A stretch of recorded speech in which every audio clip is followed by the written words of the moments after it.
Succulent की पत्तियों को सही रखने का ख़ास तरीका कोई भी नहीं होता। इनको जिस तरीके से भी रखें ये अल्लाह ताला की तरफ से होता है कि कभी सकुलेंट की पप्स पहले निकल जाते हैं और कभी इसकी जड़ें। लेकिन अगर हम पत्तियों को उल्टा करके रखें तो जो जड़ें हैं ज़्यादातर ज़मीन के अंदर जाती हैं, जिसमें अगर हमें पप्स को निकलने में भी आसानी होती है। और अगर हमें पत्ती को रिप्रोपिगेट ना भी करें तो कुछ अर्सा इसी पत्ती से खुराक लेकर, ये सही तरीका है जैसे ये रखा हुआ है। और ये भी देखें, इस सूरत में भी जो पत्ती है वो निकल गई है एज इट इज़, और पप्स सारे निकल गए हैं इस पत्ती के अंदर से और जड़ें नीचे वाली साइड पर गई हैं। लेकिन अगर हम इसको जो कर्व वाला हिस्सा है वो ऊपर रखें तो उस सूरत में भी ज़्यादातर ये चांस होते हैं कि जो पप्स है वो और इसकी रूट्स दोनों ही इकट्ठी निकलें। तो जैसे ये अभी मैंने दिखाई है पत्ती, इसकी भी सीधा रखने की सूरत में, कर्व वाली साइड पे रखने की सूरत में जड़ें पहले निकल जाती हैं और पप्स निकलने में देर लग जाता है। तो बेहतर तरीका ये है कि पत्ती को थोड़ा उल्टा कर कर कर्व वाली साइड ज़मीन की तरफ करके रखें, और ये तरीका उसका बेहतर रहता है बस बनिस्बत इसके कि अगर हम कर्व वाला हिस्सा सीधा रखें। ये देखें, हम ये उल्टा करके रखा हुआ है, इसकी जो जड़ है वो नीचे जाएगी और जो पप्स है रोजेट्स वो निकलने में ईजी होगा। और अगर जैसे ये मैंने तो खैर बेतरतीब रखी हुई हैं, लेकिन ये है कि मैं जल्द ही इनको देख भी लेती हूँ।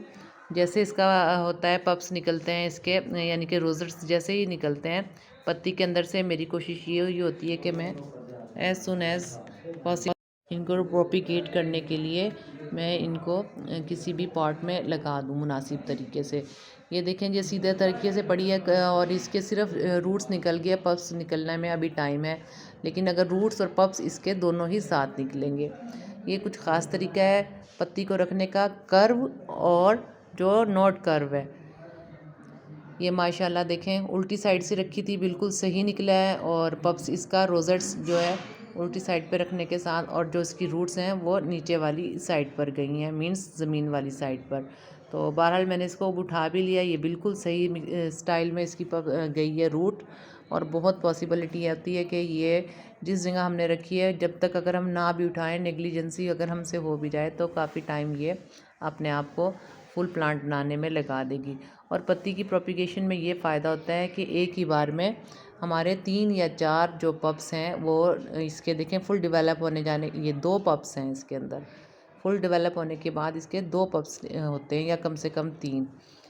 तो अगर हम सिंपल ब्रांच से काट के लगाएं तो वो एक ही पप हमारा एक ही रहेगा, वो फिर जब तक ग्रो होगा नए अपने पप्स खुद ही निकालेगा। लेकिन पत्ती से एट अ टाइम 2 या 3 रोजेट्स जो है वो निकलेंगे। ये मैं थोड़ा स्प्रिंकल वाटर इसलिए कर रही हूँ कि थोड़ी पत्तियों की कंडीशन जो है सही से नज़र आ जाए। इनमें से कुछ पप्स भी निकले हुए हैं, ये जो सिर्फ पप हैं ये एक ही पप्स है, यानी कि रोजेट्स हैं। लेकिन जो पत्ती में से निकल रहा है वो 3 या 4 रोजेट्स इकट्ठे निकलते हैं। ये फ़ायदा होता है जनाब पत्ती से प्रोपिगेशन करने का। और ये जो मैं रोजेट्स पुराना दिखा रही हूँ, ये जनाब नुकसान है हमारा किस चीज़ का, कि हमने फ्लोरल स्टेम उतारने में देर लगाई है।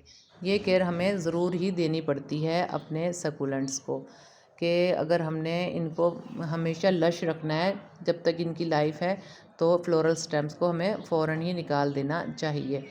और इसकी वजह से ही हमारी इनके नशोनुमा में बेहतरी रहती है।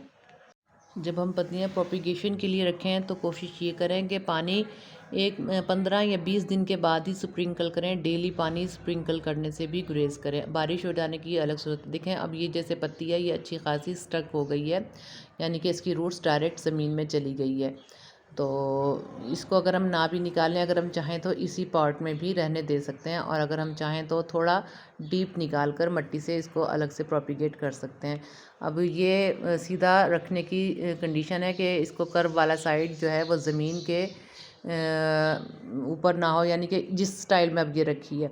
तो इसी तरह अगर हो तो फिर सिर्फ जड़ें निकलती हैं और पप्स निकलने में देर लग जाता है। और अगर कर्व जो है वो ज़मीन वाली साइड पर हो, एक ऊपर साइड पर होता है, वो तरीका ठीक नहीं है। कर्व जो है वो ज़मीन वाली साइड पर। आई थिंक से कि मैंने सही से समझा दिया है और मेरी बात क्लियर हो गई है जनाब। ये तो वो पप्स हैं जो मैंने अभी इकट्ठे कर लिए हैं, और बैलेंस के जो पत्तियाँ रह गई हैं इनमें से अगर किसी की आप देखते हैं ग्रोथ अच्छी नहीं है रोजेट्स की, तो आप कुछ अर्सा पड़े भी रहने दे सकते हैं एज़ इट इज़।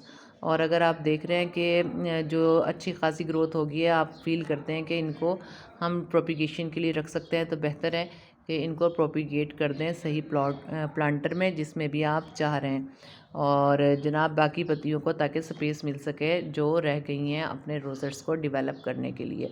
चलें, बहुत शुक्रिया आज की वीडियो यहाँ तक। अगर रोज़ेट्स के हवाले से या प्रोपिगेशन के हवाले से कोई भी क्वेश्चन चाहें आप मुझसे पूछ सकते हैं कमेंट बॉक्स में। अपना और अपने प्यारों का ख्याल रखिएगा। अल्लाह हाफिज़।